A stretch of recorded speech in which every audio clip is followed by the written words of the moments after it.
I'm No, going to introduce Sara because you're you going to don't know her introduce very well. Sarah. Oh, okay.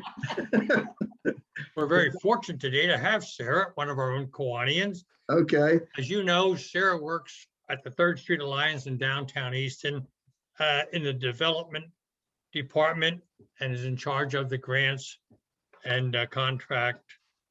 She's the manager of that department. She's a native of Easton and a graduate of Easton Area High School and Penn State University. She grew up in a farm in Forks Township and has fond memories of helping her grandfather with chickens and gardens and orchards and just that kind of work that she really enjoyed. And then in 2017, she bought a home in Palmer Township with a little over an acre of ground in the old orchard section near where I live. And she wanted to raise chickens, have a big garden, and things that she really enjoyed like that. In her new home, she has developed the property because I visited and it is really pretty and she's done a very nice job. Then in 2018, she got her first 2 beehives and has been keeping bees ever since. I buy the honey off of Sara and it is delicious. Sara, it's all your turn to help us. Technology, yay. So yeah, I'm Sara. I'm your fellow Kiwanian. And like Roger said, I keep bees. I got my first set of bees in 2018. I started with 2 hives and now I have 3. I could probably have more if I wanted, but it's actually a lot of work. The reason that I wanted bees is because I wanted to have a big garden and I knew that bees were, they were in trouble. We've been seeing signs of their decline and I thought, well, I can get bees and I can help with that and they'll help pollinate my garden. And I had the space and it seemed interesting. And right around the time that I was thinking about doing it, Easton Public Market had announced their annual bee jamboree, and there was a beekeeper from Bucks County came and sort of talked about how he got into beekeeping, and it seemed really interested. And I thought, well, I was just thinking about becoming a beekeeper, and here he was doing this presentation. I looked into taking classes, and they have classes at Northampton Community College, and they have a local beekeeping group. In fact, most communities have local beekeeper organizations, so I thought at the very least I can learn more about it and see if it's something I want to do. And after taking the class, it seemed like something I wanted to do. So I bought the equipment and started keeping bees. When I was deciding what to present on, I looked at the things that people most often ask me about when I tell them I keep bees, or when they learn that I keep bees. People message me online about various things. So some of this stuff might seem very obvious, or it might not. It seems very obvious to me, but I still get asked questions all the time. So I guess it's not that obvious. So the first thing I want to cover is what a beekeeper is. So this is me in my beekeeper outfit. Beekeepers are also called honey farmers or apiarists, or sometimes they're called apiculturists. Apiarists is probably the most common other term for it. Beekeepers come in all shapes and sizes, but primarily they maintain beehives specifically for honeybees. They're the most numerous type of beekeeper are hobbyists, that are keeping probably less than 12 hives. Some might keep more and still consider themselves a hobbyist. Sideliners would be the next most common. Those are people who maintain a job doing something else, but have a number of hives, maybe 100. So it produces a significant amount of extra income for them. And the least common are commercial beekeepers, but those are the ones that are in charge of the most amount of bees. So a commercial beekeeper keeps in the thousands of hives, so they have a significant, they make up the most significant portion of people who produce honey, produce other bee-related commodities. There are actually 7 species of honeybees, which are bees that produce honey, 2 of which are what we would consider domesticated, that beekeepers actually keep for the production of honey. The Western honeybee, Apis mellifera, is the most commonly kept bee. That's the type of bee that we keep here in North America. So, Canada and the United States and Mexico. There is actually a stingless bee in South America that you can collect honey from, but it's not kept commercially. In Asia, they have an Eastern honeybee that's kept, and I don't know too much about it, but it's similar to the Western honeybee. These are not bees.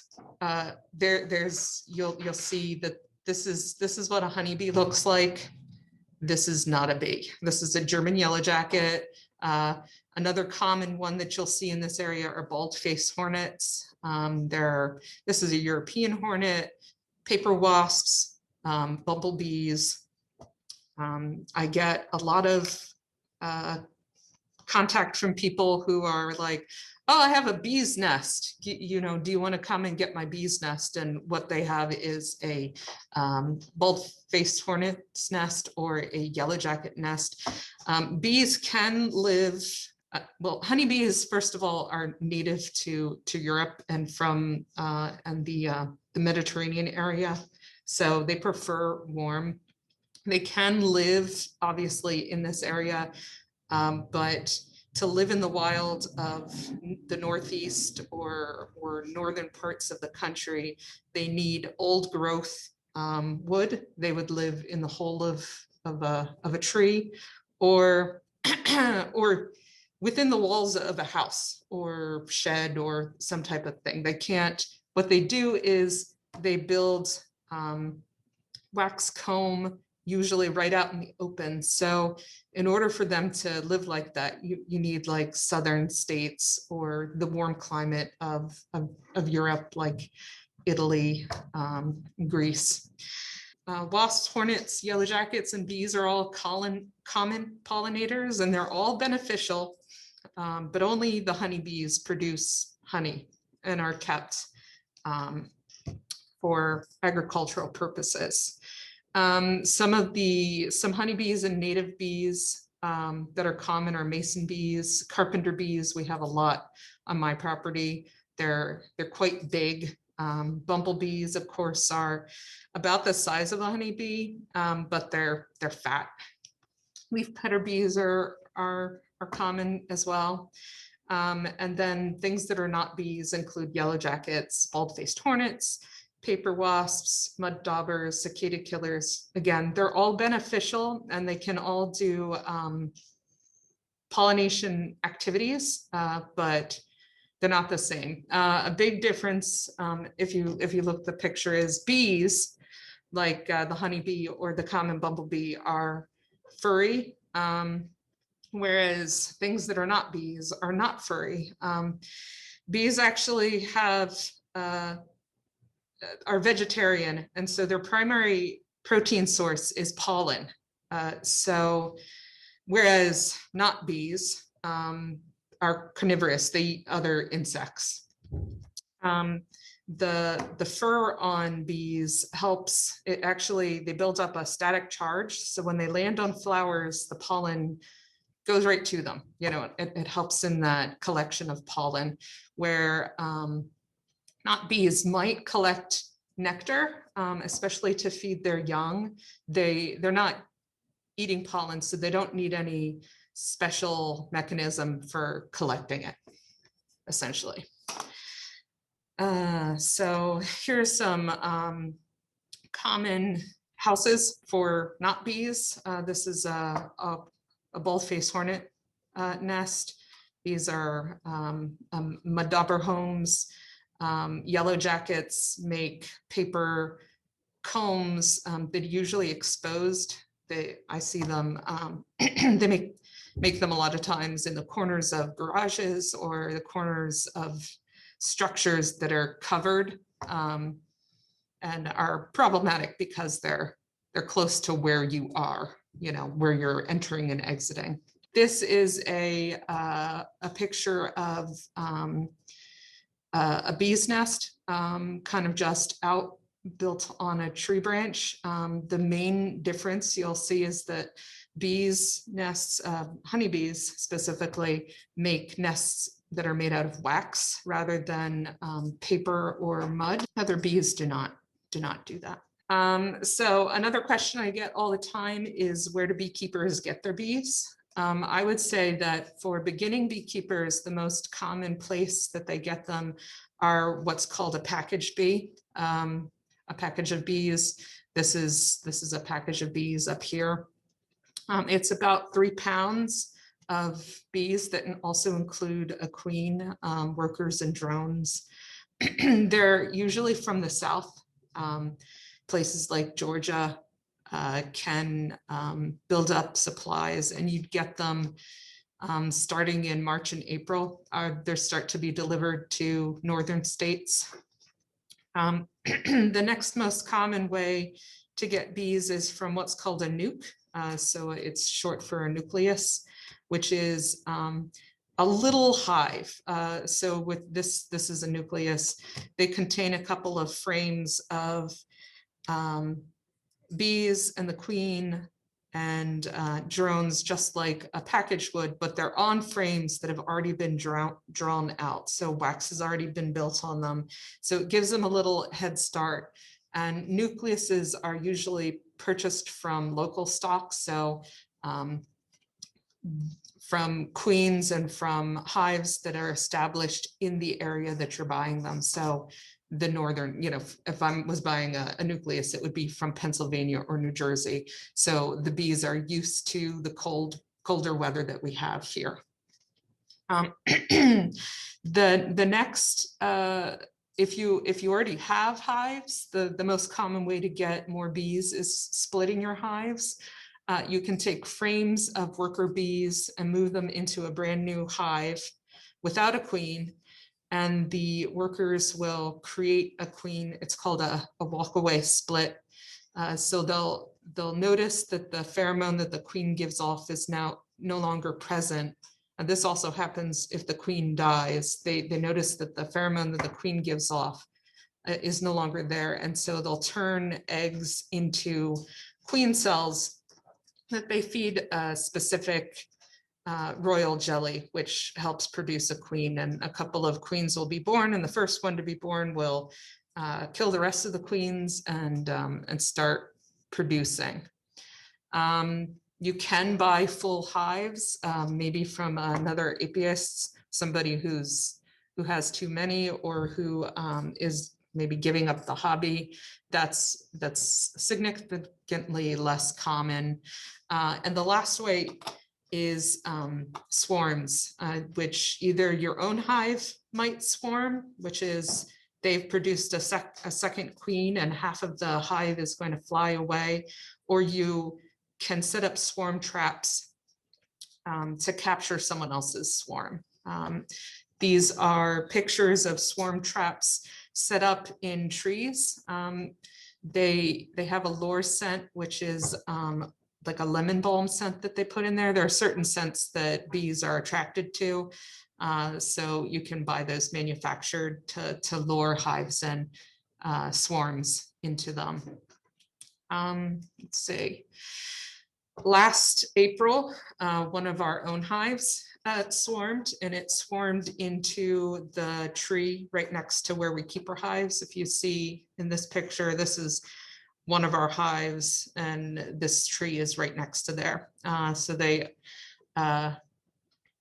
they alighted on the tree branch right next to it, and we had to stand on a stool and shake them down into a box, and then created a new hive. That's how I got my third hive, was that one of my other hives decided they needed more room, and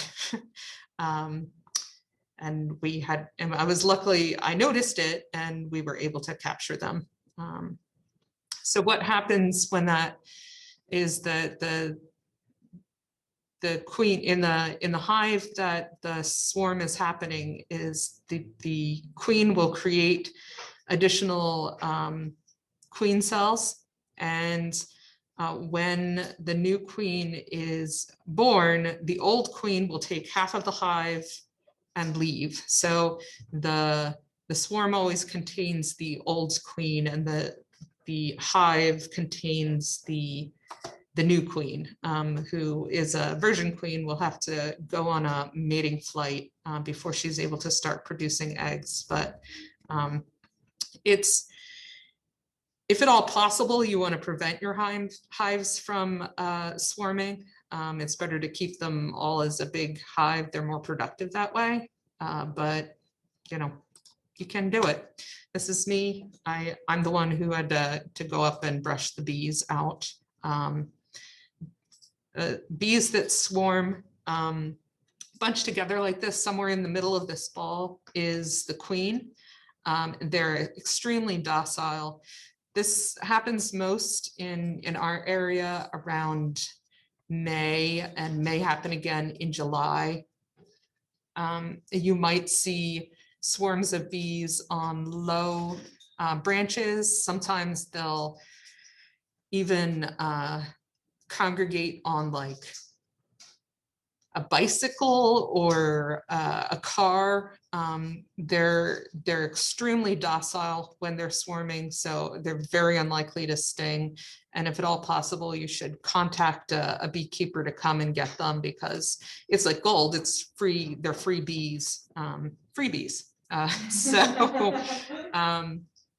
You know, so it, and they until they find their permanent home, they will only rest for small periods of time.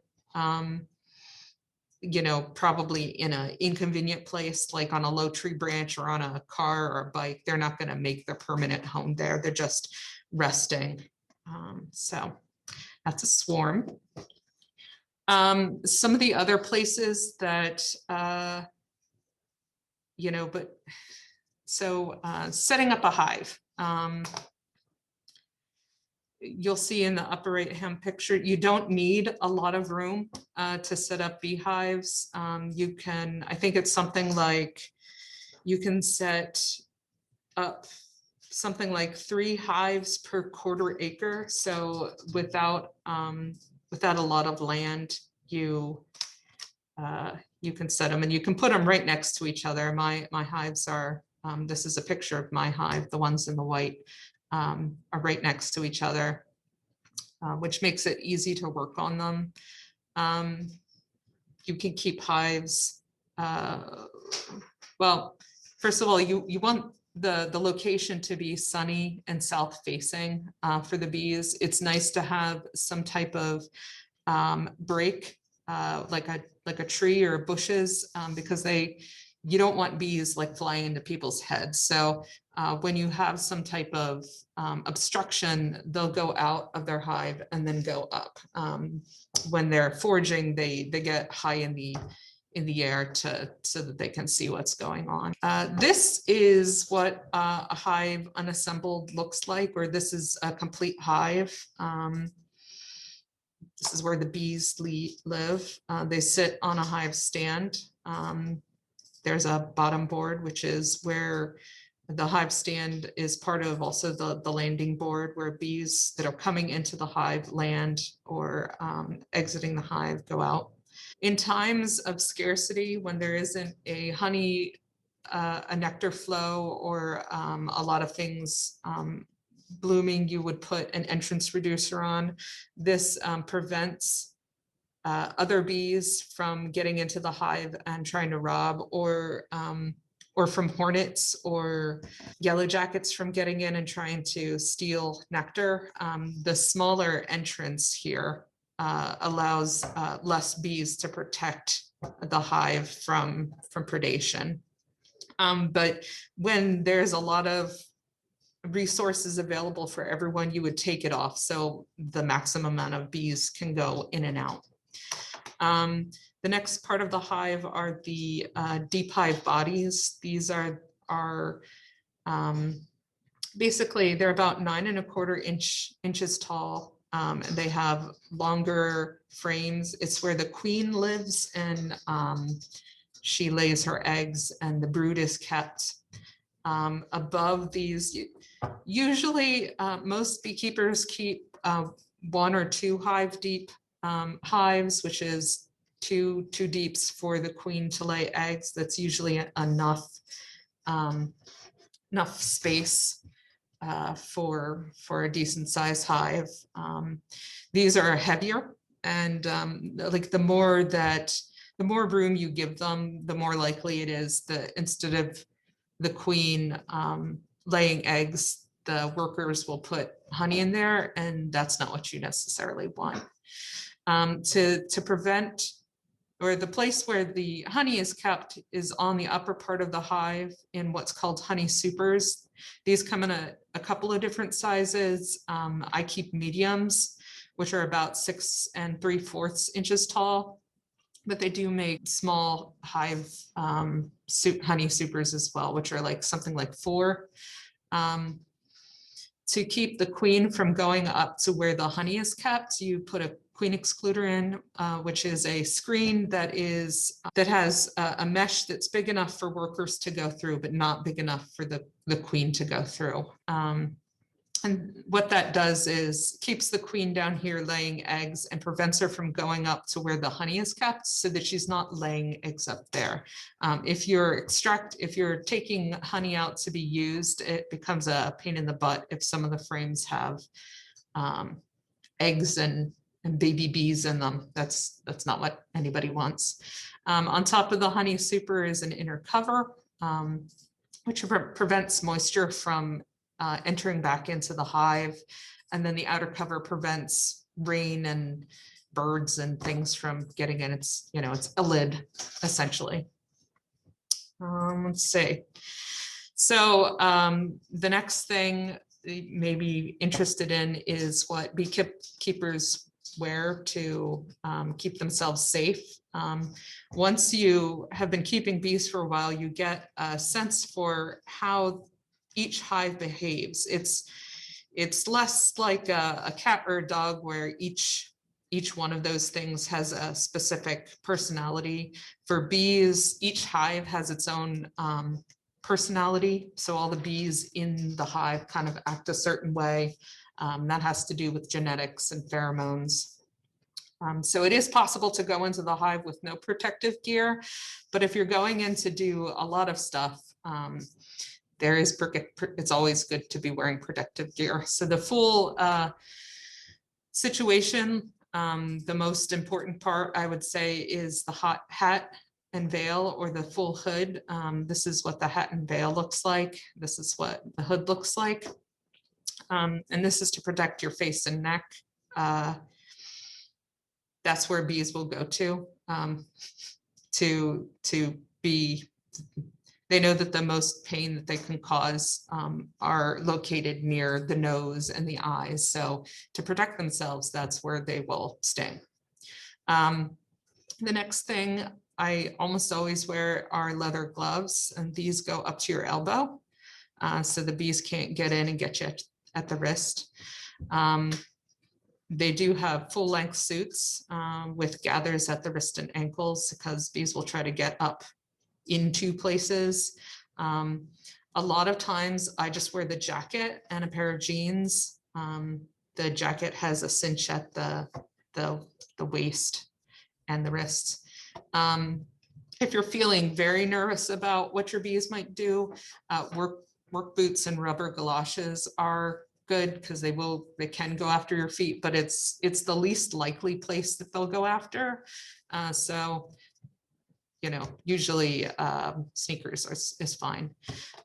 When you work with bees, even if you're not wearing a suit, it's always best to wear light or white colored clothing. And the reason is dark clothing reminds them of bears. So you want to make yourself look as much like not a bear as possible. So the same with hair. I try to cover my hair or to pull long hair back. Not so much that they're super interested in hair, but they can get, if they come and inspect you, they can get caught in your hair, and then it's hard for them to get out, and then they'll wind up stinging you in the head. So yeah.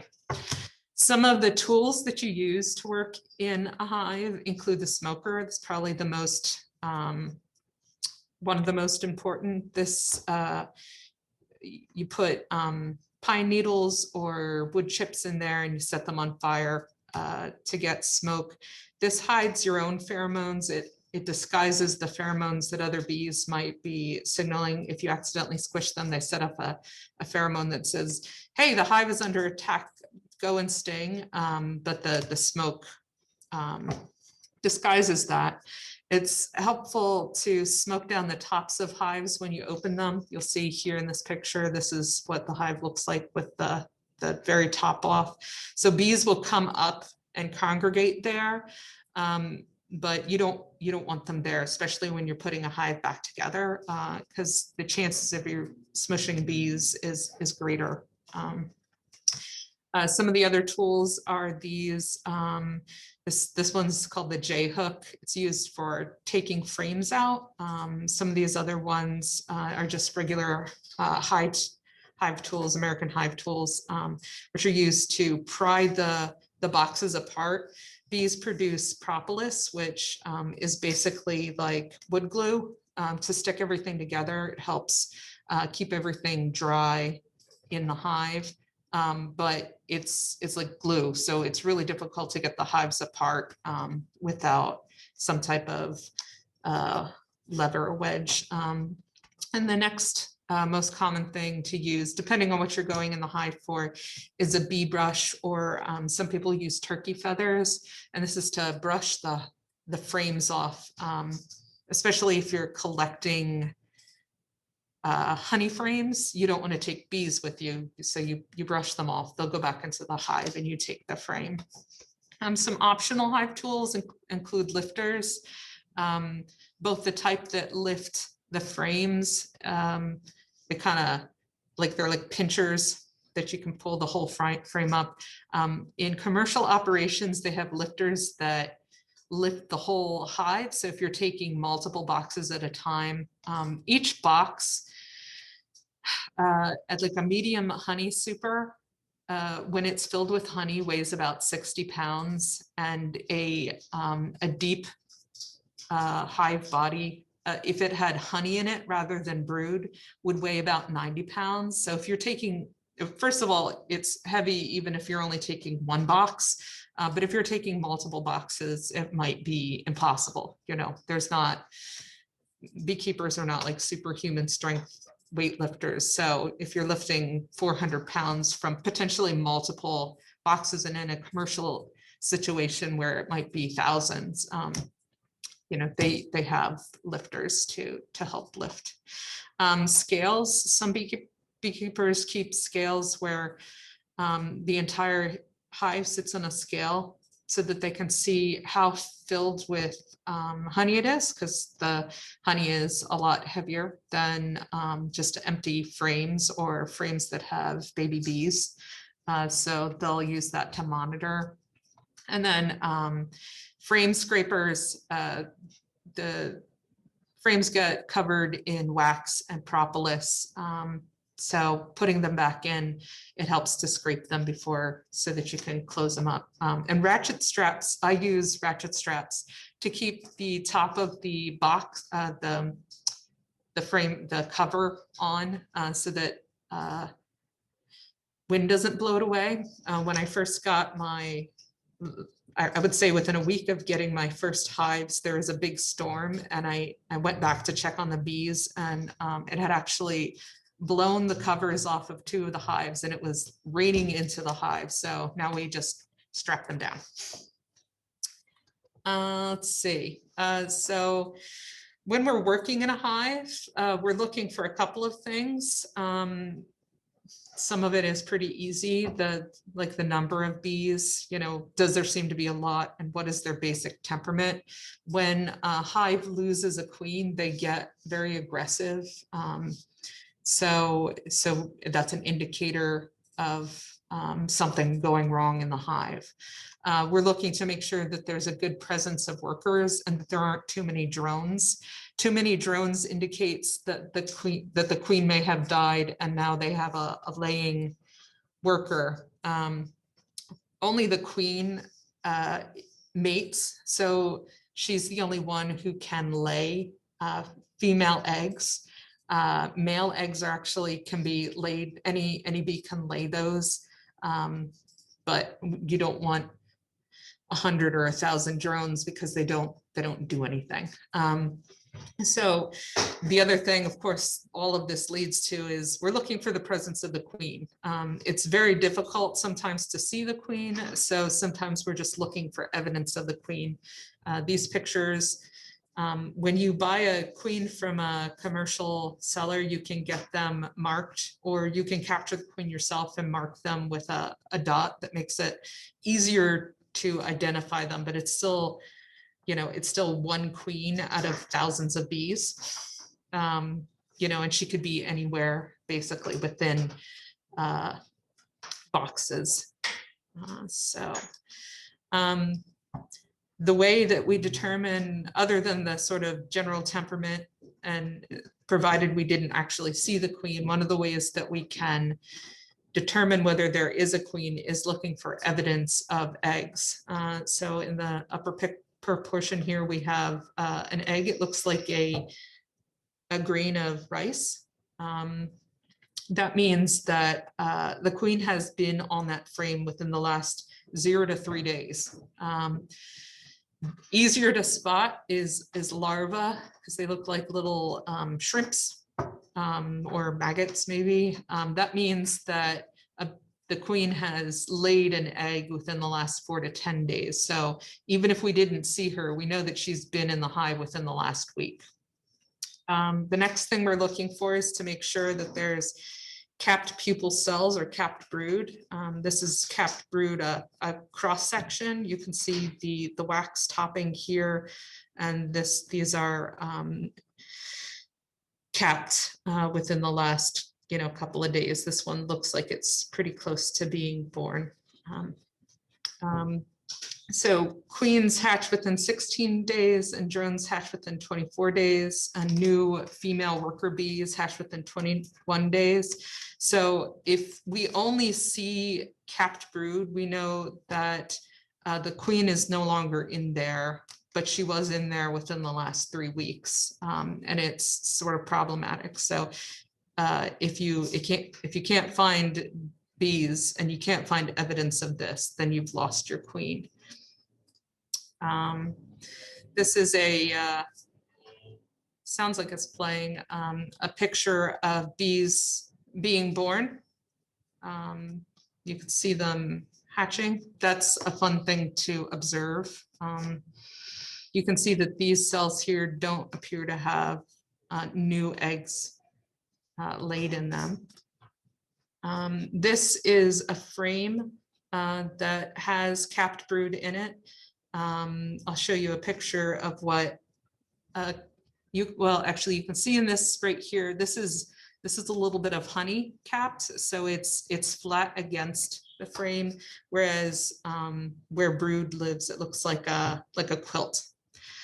So one of the other things we're looking for when we're working in the hive is the brood pattern. You want it to be here in the center with honey up in the corners. The honey that's produced and saved down in the hive body is used to feed brood before it's capped over. So nurse bees will use it to feed baby bees, basically. Some of the other things we're looking for is that there is not too much honey. An entire frame in the brood chamber that was filled with honey might be problematic, depending where it's located. There's a thing that happens called being honey bound, which means that there's too much honey down there and there's no place for the queen to lay eggs. So it slows down production of new bees. You know, some of the other things we're looking for is whether there's enough space for the bees, if we need to add or remove boxes, if perhaps we need to split the hives, and whether or not there are pests that need to be treated for. This is a frame that has capped honey, and where it's not capped, it's what we would call nectar. Bees take the moisture out mostly by fanning nectar before it becomes honey. They add enzymes that help it become that. And so when we're in the hives, another thing we're looking for is how much of the boxes where the bees keep honey, the honey supers, how full are they? And is it ready time to harvest? Sometimes we're just looking for the activity outside of the hive, like how busy are they? Are they bringing in pollen? These are bees with their pollens on their leg coming into the hive. This one was taken in the spring. You know, some of the other things we're looking for is washboarding or bearding. I think I have a picture of bearding next. Yeah, here we go. This is what bees will do if it's too hot in the hive. There's not too much to do, but you'll see this activity, this behavior a lot in the summer when it's very, very warm. So, and sort of crowded. So the bees will come out to the front of their hive and kind of band together and sort of air out. Another thing that bees will do is they form bee bridges. So if you leave too much space between frames, this is a picture of where I took out a frame and they started to form bee bridges. This helps them determine like how much wax they like to fill the space. The distance between frames is what's called bee space. And if there's too much space, they want to fill it up with stuff. So you should never leave too much space in a beehive.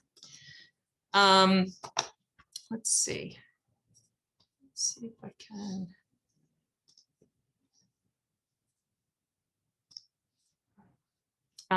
These are pictures of individual bees in a hive. We mentioned already the queen. She's the most important. This is what she looks like when she doesn't have a mark on her back that was placed there artificially. You can see it's a little more difficult to spot her, even though it's just a picture with a couple of different types of bees. So this is a queen, this is a worker bee, and this is a drone. So they are different sizes, so you can tell the difference between them, but when there's thousands and thousands, a big difference is also, so queens have a very long abdomen. Worker bees are the female bees. They're nice and petite, and drones are big and fat and they have giant eyes. They actually the only function they perform is mating with the queen, and they die after that. So they don't collect honey, they don't provide security, they don't take care of other bees, so they're pretty useless. Some of the functions, another sort of interesting thing is that queens live up to 2 to 7 years. So a queen can last a long time. She lays up to 1,500 eggs per day during the active seasons. There's 20 to 60,000 worker bees in a hive per season, depending on the size of the hive. I would say that 40,000 is pretty common size for a hive in the summer. Worker bees and queen bees can sting. Worker bees can make wax. They have various functions within the hive, like nurse bees that feed the larvae, mortuary bees that help clean up the dead bees and clean the hive. They provide temperature control, guard bees, and of course they forage, so they collect the pollen and the nectar that's used to form honey. Drones live up to 90 days. I don't know if I mentioned this. Worker bees last about 6 weeks. So especially in the summer where they're basically their wings give out, like they fly until their wings disintegrate. Where drones can live about 90 days. And if provided they didn't mate with the queen, and then in the fall, the rest of the bees kick them out of the hives. So they basically die in the winter because they can't live outside of the hives. One of the things bees do is what's called the waggle dance. So it's how they communicate. One of the ways that they communicate where they've found resources like pollen and nectar. And I thought that was sort of a fun thing to show. Boy, this is going a lot longer than I thought it would be. One of the things we're looking for, like I mentioned, was when it's time to harvest honey. So this is a picture of us harvesting honey. This is a frame that is completely filled with honey and capped over, so it's ready. This is my boyfriend. He's brushing off a frame. There would have been bees on this, so we brush the bees into the weeds. So it takes them longer to get out. They have to climb up out of the grass before they return to the hive. So that helps us. When we have a lot of honey, we can stick it all in a box. We take whole boxes out at a time, but we have to brush each box to make each frame to make sure that the bees are off of it. This is what it looks like once we have brought the honey frames inside. The next thing to do is to remove wax from the frames. There's a couple of different tools that people use to do that. A knife is a common one. I guess if you're real old school, you can use a spatula. There's scrapers. I use a thing that just takes the wax off. If at all possible, you want to take just the wax off the top and keep the frames for putting honey, the wax cells undamaged, because the honeys can reuse that. That's why hives are always more productive the second year, because they've already built out the comb where they store honey, and they only need to worry about filling the comb with honey. Once you have uncapped your frames, you can put it in a spinner. They have ones that have hundreds, that fit hundreds of frames. I have one that fits 2, and it's hand cranked. Obviously, commercial operations have ones that are motorized. Once you get all the honey spun out, we put it in what's called a honey bucket, and we strain it through a mesh, just to make sure that you'll see here, this white stuff is wax cappings, so you're not getting wax in your honey.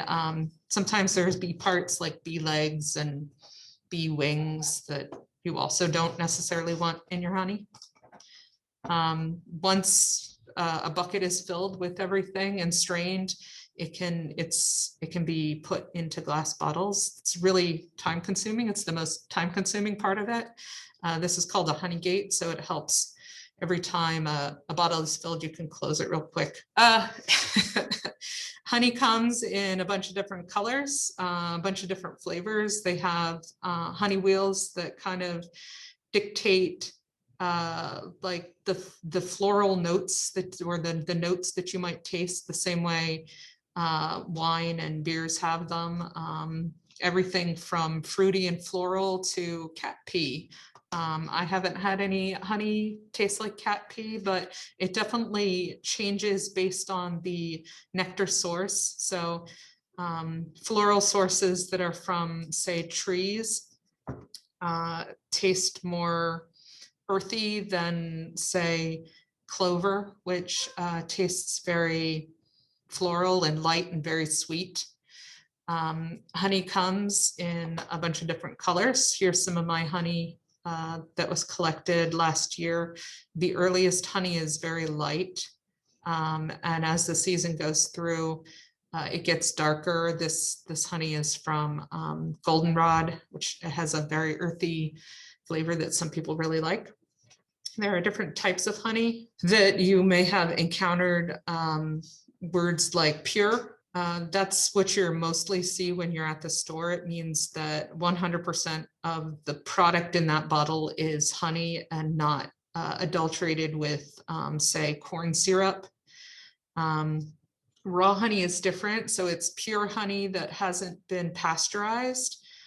So it retains the pollen and sort of specific tastes that you're getting from the different floral sources. When you pasteurize it, it fluoresces the sort of flavors off, and you get kind of a generalized generic flavor, which is good, but it is not the same as raw. You might see organic honey, which is difficult because bees forage, wherever they want. And so to make sure that they're only foraging on things that have not been treated by pesticides is very difficult. You can't really control them. It's not like, your crops where you either use pesticides or you don't. Varietal honeys are honeys that come from a single source. Clover is a super common one, orange blossom, buckwheat, manuka you might have heard of. That's from Australia and New Zealand, and is used in medical.